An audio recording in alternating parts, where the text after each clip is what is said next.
Hello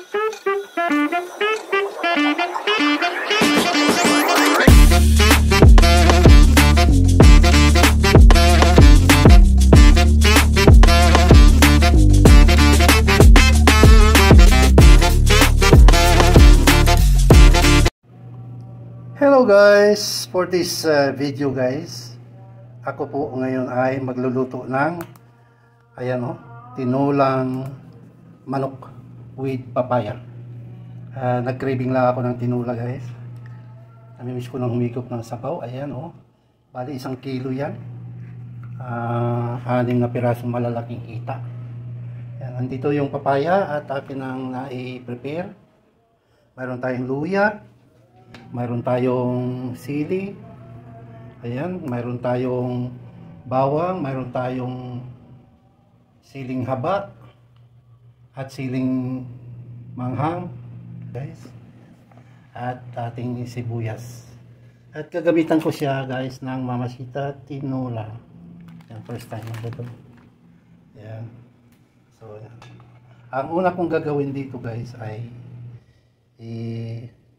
lalagyan ko muna siya ng asin at guys, lalagyan na natin ng asin. Ayan. Gusto ko kasing part ng manok kaya ay itong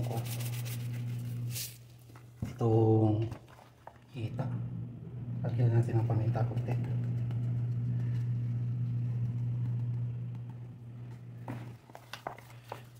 Mas lang natin.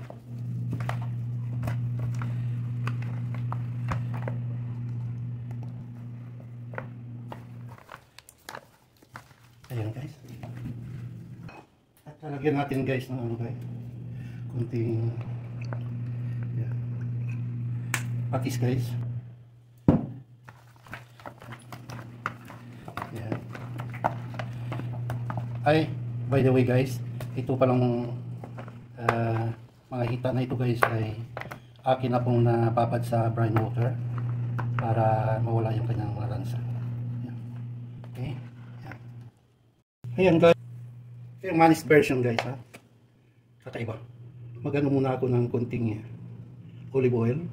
Ayan. Konti lang. Ayan. At ating i-share yung mga manok.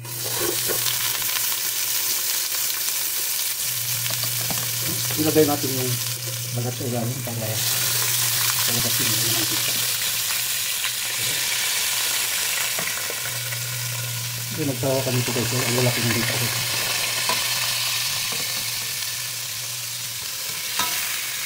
Ito lang ayaw kumain ng mga so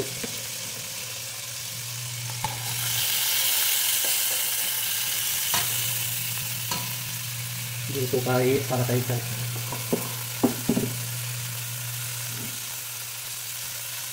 ayaw din naman. Tinulang manok by Manis version with papaya.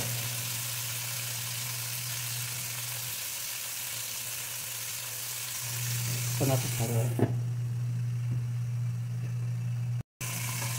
maganda kasi pagka ginaganin doon natin guys. So wala yung lansa niya. Actually wala nang lansa ito kasi nababat kung sa dahil.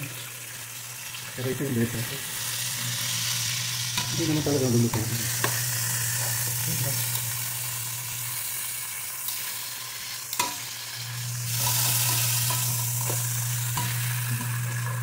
Meron na yung ano pal. Ito na makunti. Okay.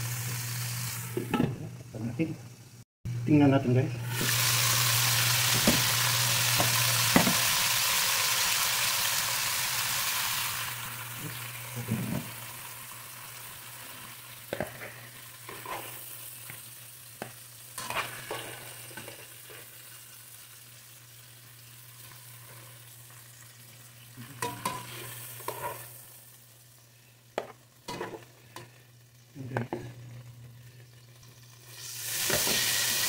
Dagdagan natin ng konti.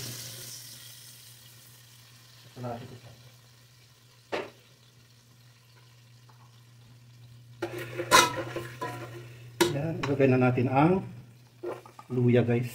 Inuuna ko talaga ang luya para lumabas kagad yung kanyang aroma.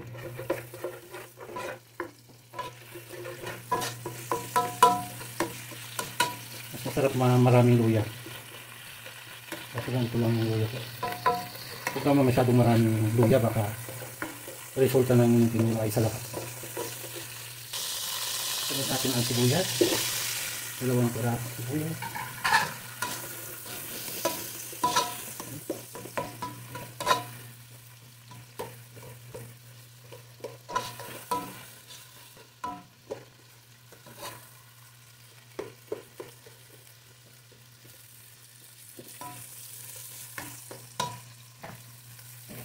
Takpan natin. Ayan, tapos lusin na. Sunod natin ang dinikdik ng mga bawang.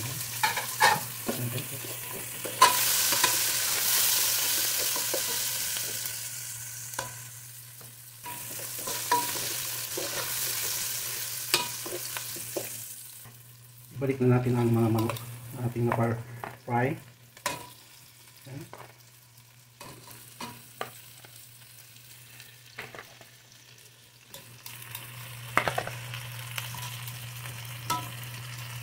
Wow.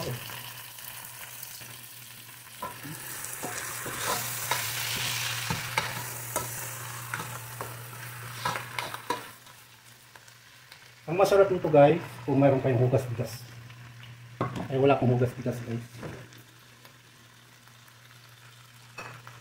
Dagdagan natin ng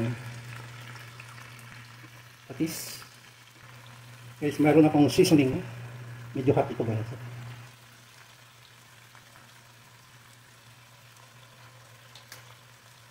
Yan guys, ihalo ko na ang mga sili.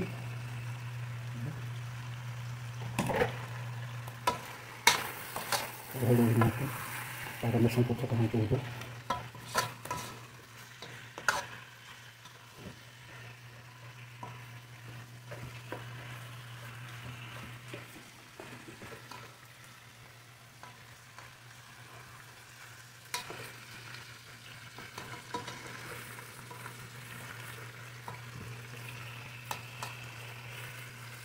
Hindi natin yung balot sa ilalim.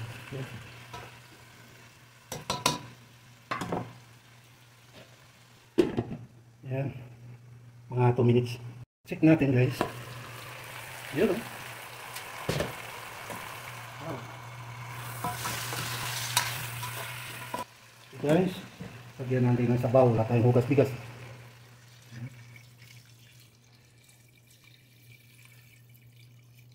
Yan. Marami yata ang sabaw.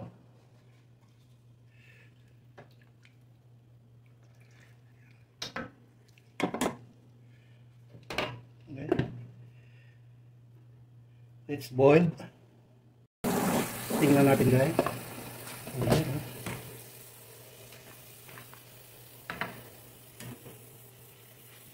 Guys. Kahit mga sili.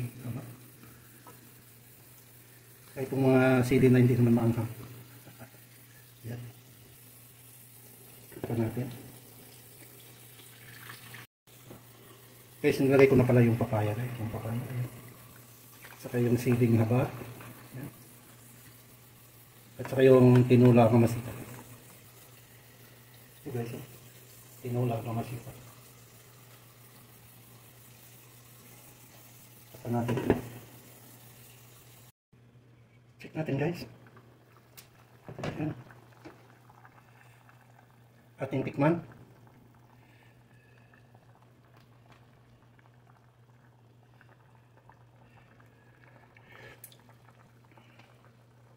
Ng konting asin.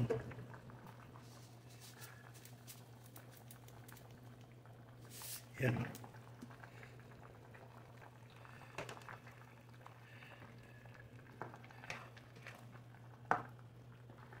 Guys, mayroong mga chicken powder yun. Lagyan nyo. Pero kung wala, option. Yan. Meron akong chicken powder. Sa kutsara. Oh. Almost over na.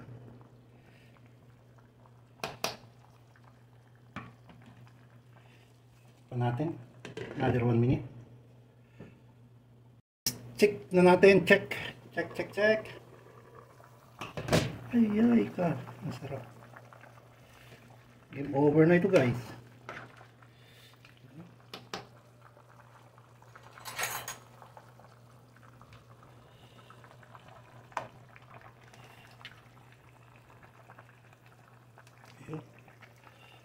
Hindi na lang.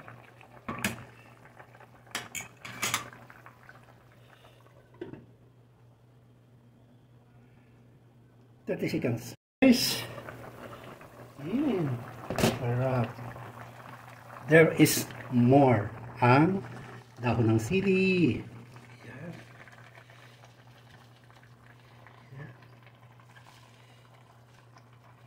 Daming dahon ng sili. Pwede rin kayong gumamit ng malunggay, pitsay,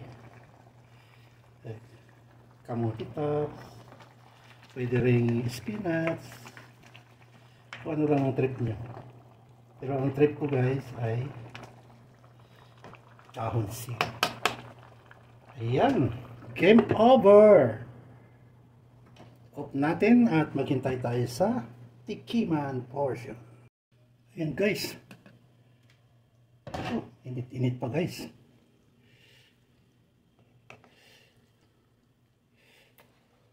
Guys, oh. Yan.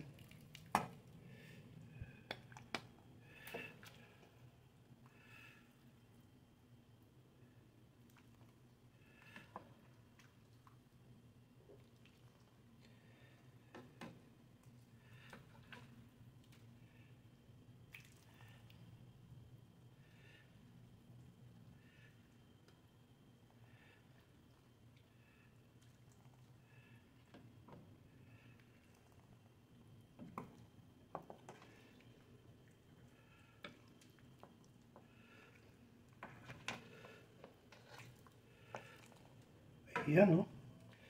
Sabaw, guys.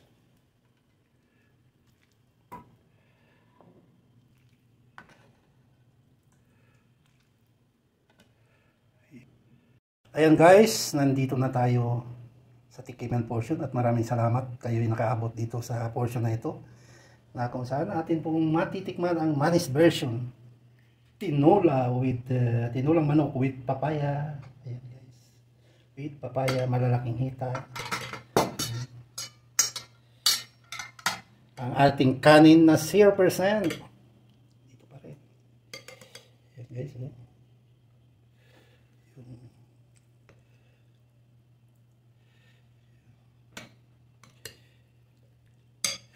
Ayan, guys.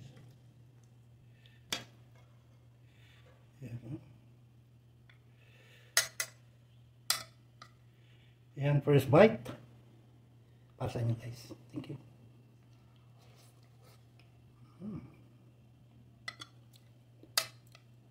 Ang sarap. Oh, papaya.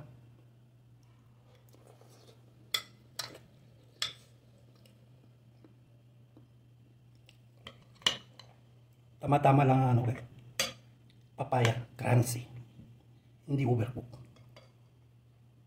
Ayan, guys, oh.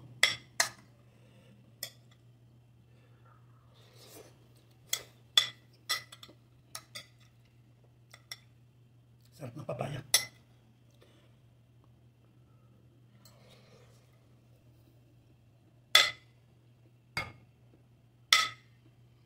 Dalawang cup.